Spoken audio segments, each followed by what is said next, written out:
না, আমার মনে হয় বাংলাদেশ খুবই উৎফুল্ল একটা অবস্থা আছে। মানে আজকে প্র্যাকটিসে সবাই খুব হাসি খুশি দেখা যাচ্ছে। গতকালকেও তারা প্র্যাকটিস করছিল, আজকে তো আজকাল ফিল্ডিং করবে। আমার মনে হয় না খুব একটা স্কিল টিল ক্যাম্প হবে, এখানে ফিল্ডিংটাই আন্ডারলাইটস করবে। এখানে একটা ব্যাপার আছে, একটু হাওয়ার ব্যাপার আছে, মানে বল একটু ফিল্ডিংয়ের সময় গতকালকে ম্যাচেও কিন্তু অনেকগুলো ক্যাচ আর কি পড়ে গেছিলো। সো মানে হাওয়াটা বলটা একটু ডিবেট করতে পারে। সো এইগুলো মাথায় রেখে হয়তো ফিল্ডিং সেশনটাই আর কি সাজাচ্ছে বাংলাদেশ। বাট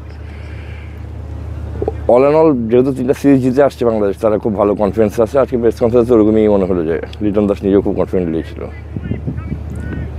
প্রেস কনফারেন্সে যে দেখেছেন তার কনফিডেন্সটা কেমন মনে হয়েছে? হংকংয়ের সাথে ম্যাচ বড় জয়ের জন্য খেলবে নাকি ম্যাচ জেতাটা বেশি ইম্পর্টেন্ট? আমার মনে হয় লিটন দাস আজকে খুবই স্পেসিফিক্যালি এইটা বলে দিয়েছেন যে তিনি কিন্তু মানে রিস্ক নিতে গিয়ে হারতে চান না। তিনি জয়ের কথা তিনি বলছিলেন যে যদি আমাদের একটা ভালো পজিশনে যায় তখন আমাদের প্ল্যান বিতে যাবো, কিন্তু ফার্স্ট হচ্ছে খেলাটা জিতার পজিশনে থাকতে হবে। সো অনেক বেশি রিস্কি খেলা বাংলাদেশ খেলবে এরকম আশাও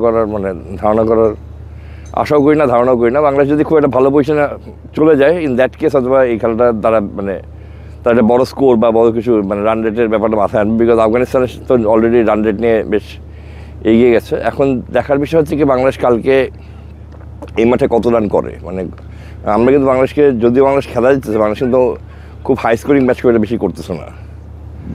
আমরা অনেক স্ট্যাটস পাচ্ছি যে ছক্কা সেঞ্চুরি হয়েছে, এগুলো হয়েছে, বাট আপনি T20-তে যে হাই স্কোরিং ম্যাচ যেগুলো বলা হয় বিগ স্কোর, ওই রকম স্কোর কিন্তু বাংলাদেশ হরহামেশা করছে না। সো এবং মাঠটা কিন্তু গতকালে কিন্তু একসময় দেখা গেছে, প্রথম ম্যাচে আমি যা দেখে মনে হয়েছে যে আপনি কিন্তু গিয়েই খেলতে পারবেন না। মানে গিয়ে যদি খেলতে চান তখন কিন্তু উইকেট পড়ে যায়। কালকে আফগানিস্তানের ওই সেম ইস্যু হয়েছে, গিয়ে খেলতে গিয়ে উইকেট পড়ে গেছে। সো থিতু হতে হয় এই উইকেটে একটু থিতু হতে হয়। তবে বাংলাদেশের ওপেনিং প্লেয়ার এবং এর উপর আমার যথেষ্ট ভরসা আছে যে তারা ভালো কিছু করবে। আর লাস্ট কথা হচ্ছে কি যে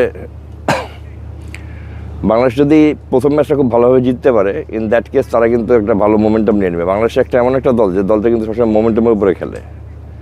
মোমেন্টামটা যদি তারা তাদের সপক্ষে পেয়ে যায়, সেক্ষেত্রে আমার মনে হয় যে তাদের জন্য সবচেয়ে বেশি মানে রাখবে। বিকজ ফার্স্ট ম্যাচ যদি বাংলাদেশের কোনো দুর্ঘটনার শিকার হয়, in that case we can be rest assure যে এইখান থেকে কাম ব্যাক করা বাংলাদেশের জন্য খুবই কষ্টকর হবে। আর ওদিক যে আরও একটা জিনিস আছে, সেটা হচ্ছে যে ওই দিক থেকে যেটা বলেছিলেন, যে প্রশ্নের উত্তর রিটার্ন দিয়েছিলেন যে এই ধরনের ম্যাচে আসলে বাংলাদেশের জন্য চাপটা বেশি থাকবে। বিকজ যখন আপনার কাছে কোনো হারাকে, আজকে আমরা যখন লিখতে বসি বা কথা বলতে বসি, তখন কিন্তু আমরা সবসময় হংকংয়ের সাথে হারাটাকে উদাহরণ হিসেবে আনতেছি। তার মানে কি এই হারাটা বাংলাদেশের জন্য একটা এম্বারাসমেন্টের শিকার ছিল।